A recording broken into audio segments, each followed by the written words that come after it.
Top 10 action movies on Netflix. Been feeling cooped up for an especially long summer?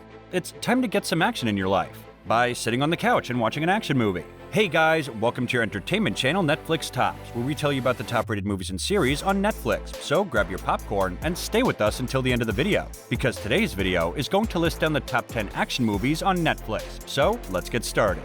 Number 10. One of Netflix's very first productions was a bold proposition indeed.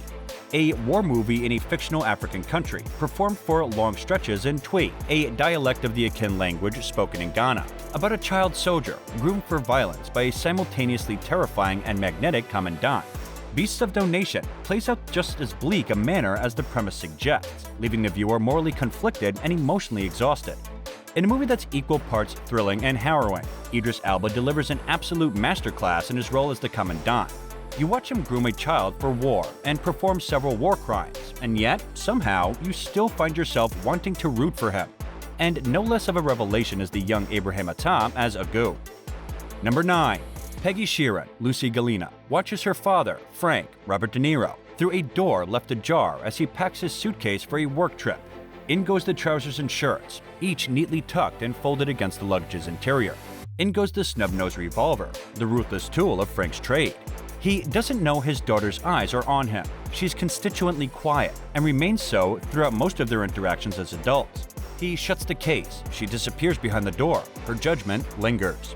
The scene plays out one-third of the way into Martin Scorsese's new film, The Irishman, named for Frank's mob world sobriquet, and replays in its final shot as Frank, old, decrepit, and utterly hopelessly alone, abandoned by his family and bereft of his gangster friends through the passage of time, sits in his nursing home bed. Maybe he's waiting for death, but most likely he's waiting for Peggy, played as an adult by Anna Paquin, who disowned him and has no intention of forgiving him for his sins. Peggy serves as Saoirse's moral arbiter. She's a harsh judge. The film takes a dim view of machismo, as couched in the realm of mafiosa and mugs. Number 8. Roe Peck focuses on James Baldwin's unfinished book, Remember This House, a work that would have memorialized three of his friends, Martin Luther King Jr., Malcolm X, and Medgar Evers. All three black men were assassinated within 5 years of each other, and we learn in the film that Baldwin was not just concerned about these losses as terrible blows to the civil rights movement, but deeply cared for the wives and children of the men who were murdered. And so, I'm Not Your Negro is not just a portrait of an artist, but a portrait of mourning. What it looks like, sounds, and feels like to lose friends, and to do so with the whole world watching. Peck could have done little else besides give us this feeling, placing us squarely in the presence of Baldwin, and I'm Not Your Negro would have likely still been a success. His decision to steer away from the usual documentary format, where respected minds comment on a subject, creates a sense of intimacy, difficult to inspire in films like this. Number 7. The proprietor of an exclusive shop in New York's Diamond District, Howard Ratner, Adam Sandler, does well for himself and his family, though he can't help but gamble compulsively. A clerk with whom Howard's carrying on an affair, keeping her comfortable in his New York apartment. Except his wife's, Indeli Menzel, pristinely jaded, obviously sick of his shit. And meanwhile, he's got a special delivery coming from Africa, a black opal, the stone we got to know intimately in the film Uncut Gems' first scene, which Howard estimates is worth millions.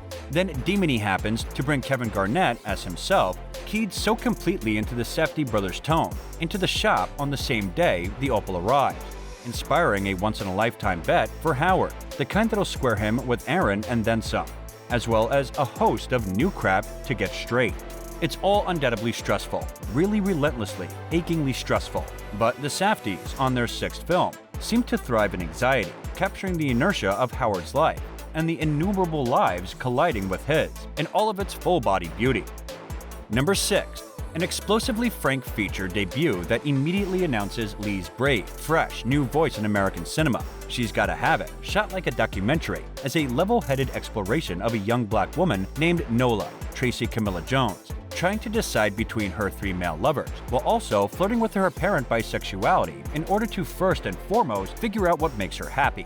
What's refreshing about the film is that Lee always brings up the possibility that none of the above is a perfectly viable answer for both Nola and for single women, a game changer in 1986. The DIY indie grainy black and white cinematography boosts the film's in-your-face realism. Number 5. There was a short period in American film history, just after the general public got sick of the mundane, cloying dramas and comedies of the 60s, but before the studios discovered the lucrative benefits of franchises like Jaws and Star Wars that would pile sequel upon sequel, rake in merchandise proceedings, and guarantee a steady stream of big money regardless of artistic merit. In that odd little interval, studio executives had no better idea than simply throwing money at talented directors and hoping to get lucky. Movies like Arthur Penn's Bonnie and Clyde possesses a gritty kind of realism that is every bit as clever and wise as the French New Wave, but infused with the freewheeling American spirit that hadn't yet been stifled by a corporate agenda. Number 4. Out of the many striking shots captured in the docu-fiction Hybrid, a cop movie, one conveys the essence of director Alonso Ruiz Palacios' examination of Mexico's police force unlike any other. After tying her wrist to a long, flimsy piece of rope, Police Academy trainee Teresa prepares to jump off of a 30-foot diving platform and into a swimming pool. It is the last challenge she must overcome in order to graduate, that of decisiveness, but poses an enormous threat to her life as she cannot swim. Her likely fate of drowning callously counteracted by keeping her wrist tethered to land. Increasingly, Teresa turns out to be less of a documentary subject and more of an avatar for Ruiz Palacios to survey the civilian perspective of the country's police force.